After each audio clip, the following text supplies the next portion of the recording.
At exactly 3:07 in the morning, Jennifer Wallace heard her husband planning to Oh destroy no, her life. I She can't wasn't believe supposed this. to be listening. The baby monitor tucked inside his luggage was meant to ease her paranoia, to prove she was wrong about everything. Instead, it confirmed her worst fear and revealed something far more calculated than a simple affair.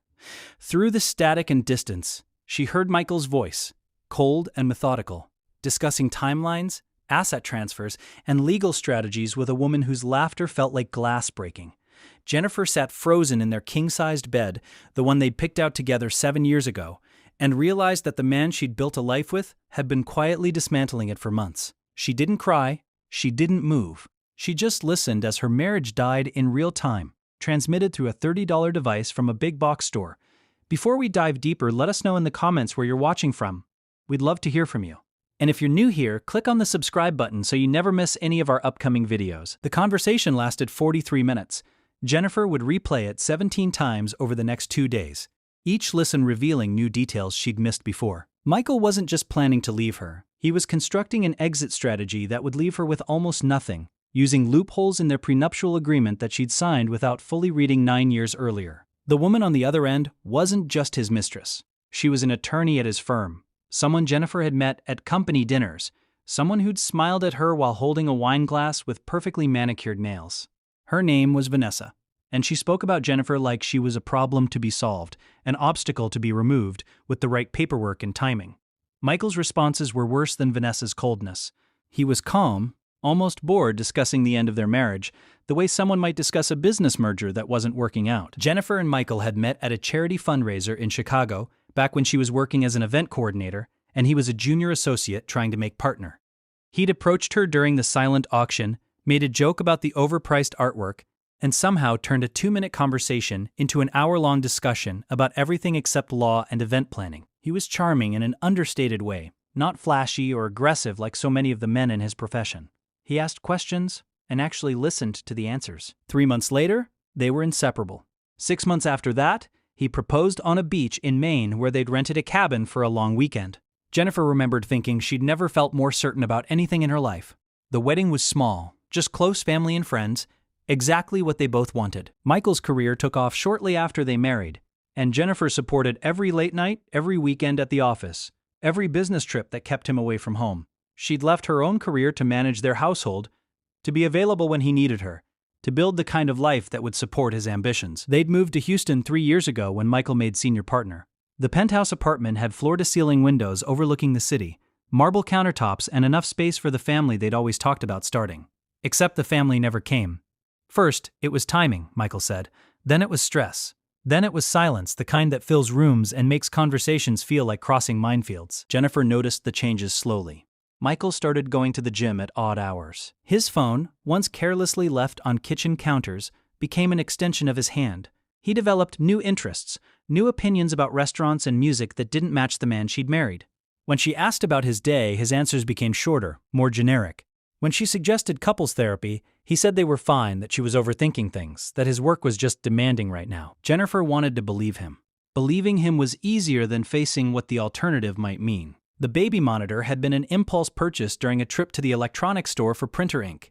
Jennifer had been standing in the aisle, phone in hand, reading an article about infidelity, when she saw the device on the shelf. It was marketed for parents to keep tabs on sleeping children, but the reviews mentioned people using it for other purposes, for peace of mind, for confirmation. She bought it without fully admitting to herself what she planned to do with it. It sat in her car for a week before she finally slipped it into the inner pocket of Michael's carry-on bag, the expensive leather one he took on every business trip.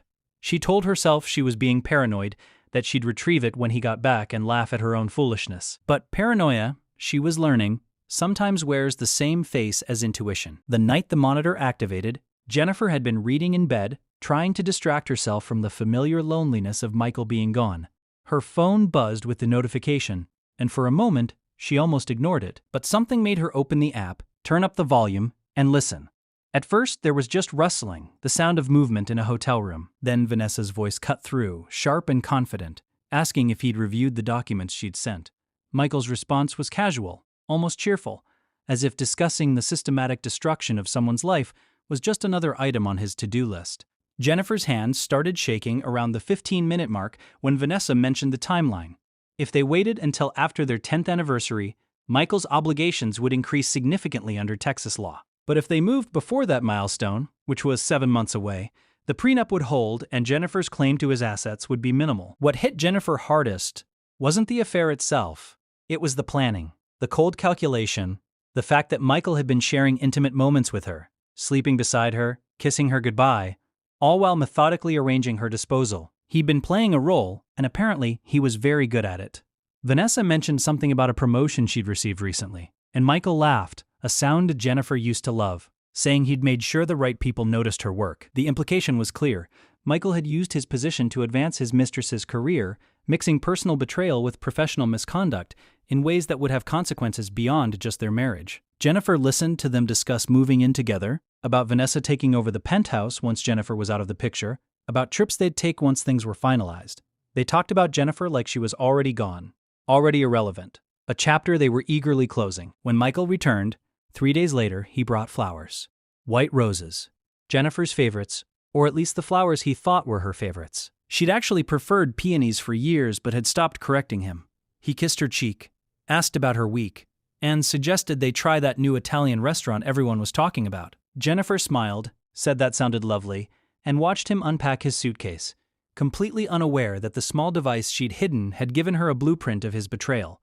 That night at dinner, she watched him across the table, this man she'd loved for nearly a decade, and saw a stranger. He told a funny story about a client meeting, asked if she'd had the plumber look at the guest bathroom sink, and split a tiramisu with her while his foot touched hers under the table.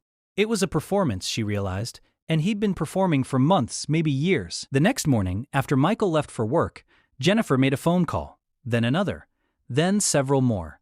She reached out to an old college friend who'd become a divorce attorney in Dallas. She contacted a private investigator her friend recommended. She scheduled appointments with a financial advisor and a therapist. Over the next 3 weeks, Jennifer became a different version of herself, not in obvious ways that Michael would notice, but in the quiet, determined way that someone prepares for battle. She started documenting everything. She retrieved old bank statements, credit card bills, and investment records. She made copies of documents she'd never bothered to read carefully before. She discovered things that made the betrayal even deeper. Michael had opened accounts she didn't know about. He'd made investments in his name only. He'd created a financial infrastructure that excluded her almost entirely from the wealth they'd supposedly built together. The private investigator, a woman named Diane, with gray hair and kind eyes, provided evidence that went beyond the affair.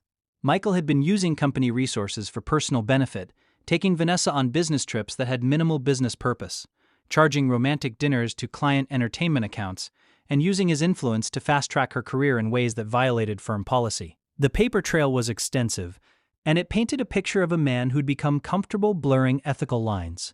Diane also uncovered that this wasn't Michael's first affair. There had been another associate 3 years ago, a relationship that had ended when the woman left the firm.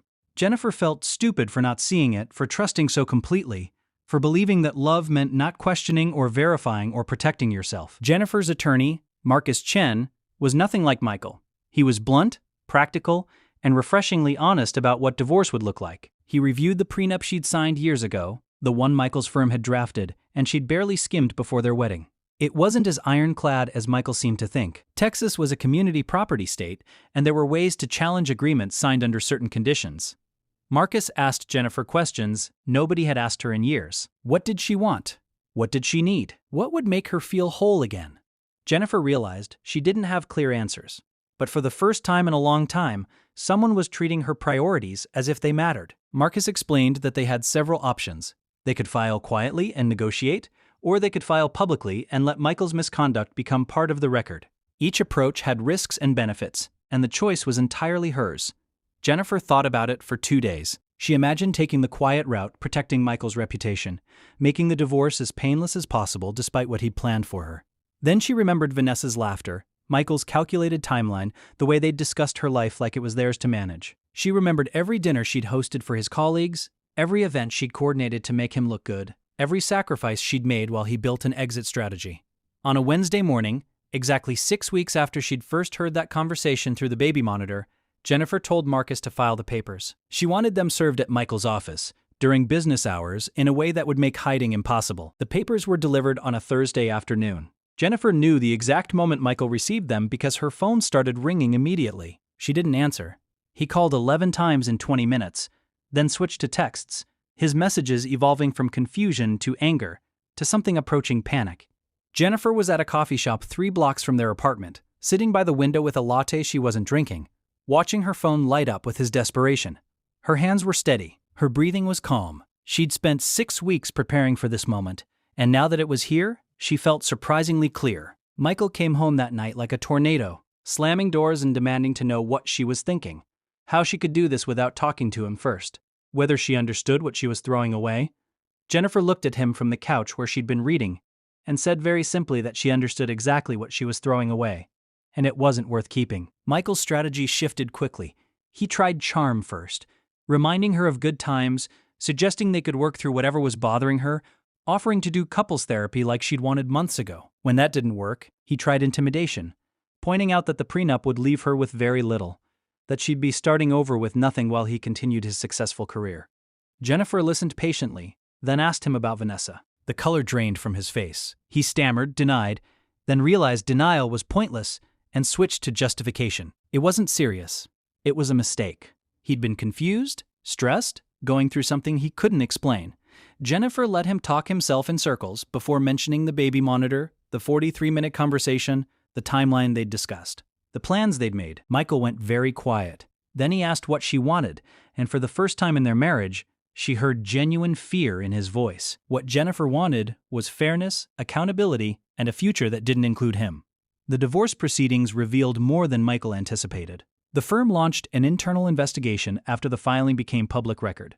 Using company resources for personal relationships, promoting employees based on romantic involvement, and charging personal expenses to business accounts were all violations of firm policy and potentially legal issues. Michael's partners, men he'd worked with for years, distanced themselves quickly. Within a month, Michael was asked to take a leave of absence while the investigation continued. 2 months later, he was quietly pushed out, given the option to resign rather than be terminated. The career he'd built so carefully, the one Jennifer had supported through countless sacrifices, began to crumble under the weight of his own choices. The financial settlement took 8 months to finalize. Marcus fought hard, challenging the prenup's validity based on Michael's financial non-disclosure, and arguing that Jennifer's contributions to Michael's career constituted community property. In the end, she received significantly more than Michael had planned for, though less than half of what they'd built together. It was enough to start over, to build something of her own, to not feel like she was being punished for trusting someone. Vanessa, interestingly, disappeared from Michael's life shortly after he left the firm. Apparently, his appeal had been closely tied to his status and success. Jennifer heard through mutual acquaintances that Michael was working at a smaller firm now, making a fraction of his previous salary, living in a modest apartment in a less desirable neighborhood. She felt neither satisfaction nor sympathy. She felt nothing, and that absence of feeling was its own kind of freedom. Jennifer moved to Austin 6 months after the divorce was finalized. She rented a small house with a garden, something she'd always wanted but never had in the penthouse. She started working again, consulting for event companies, slowly rebuilding the career she'd set aside. She made new friends, people who knew her as Jennifer, not as Michael's wife or Michael's ex-wife, just Jennifer. She went to therapy every week and learned about patterns she'd fallen into, ways she'd made herself smaller to fit someone else's vision of what their life should be. She learned that love without respect is just performance, that trust requires transparency, and that protecting yourself isn't the same as being closed off. She learned that she could be alone without being lonely, that silence in a home could feel peaceful rather than oppressive. On what would have been their 10th anniversary, Jennifer woke up in her Austin house, made coffee, and sat in her garden watching the sunrise. She thought about the woman she'd been a year ago, frozen in bed at 3:07 in the morning, listening to her life fall apart through a baby monitor.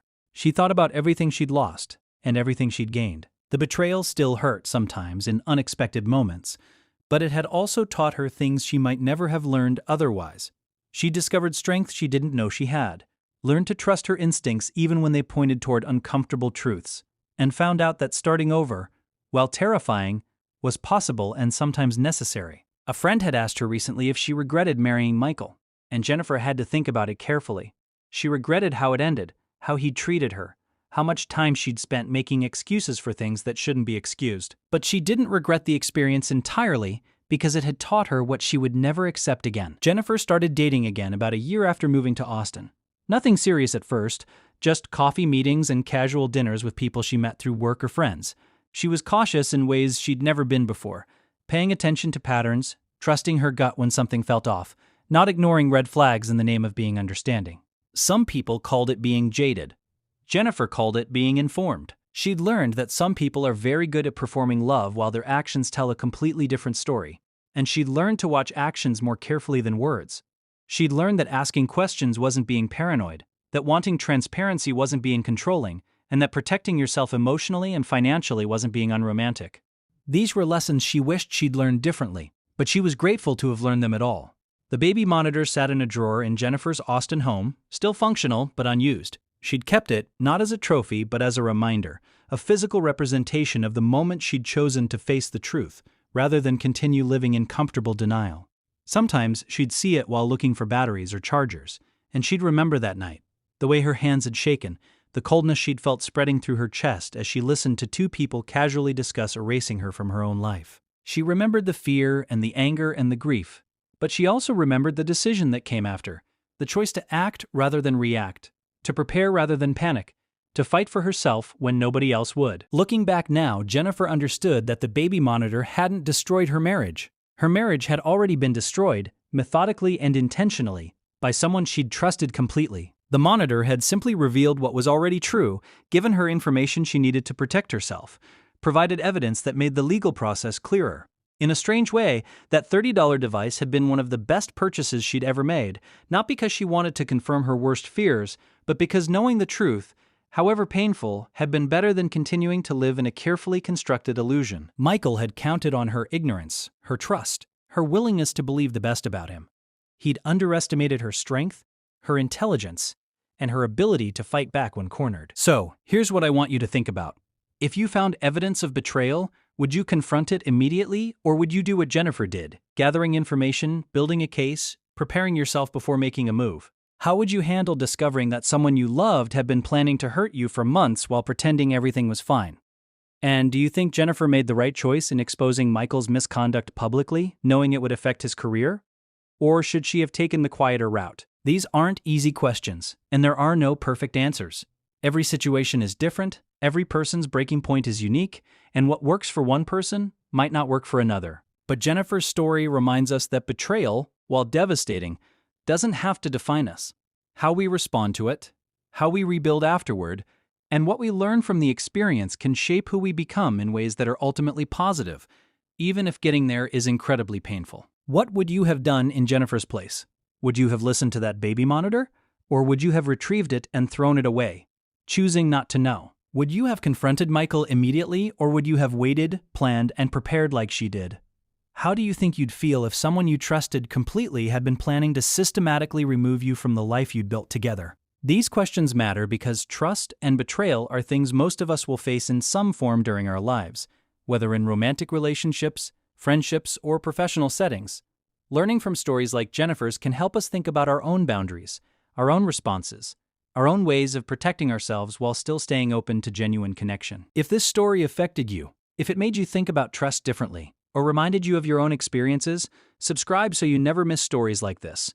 We share real experiences about relationships, betrayal, recovery, and the complicated ways people navigate life's hardest moments. And if you want to hear what happened to Michael after the divorce, or if you're curious about how Jennifer's life continued to evolve, let us know in the comments. Sometimes the most powerful part of a story isn't the betrayal itself, but what comes after, how people rebuild, what they carry forward, and what they leave behind. Jennifer's story didn't end with divorce papers being served, or with Michael losing his job. It continued every day as she built a new life, learned new things about herself, and discovered that the ending of one chapter, however painful, could be the beginning of something better.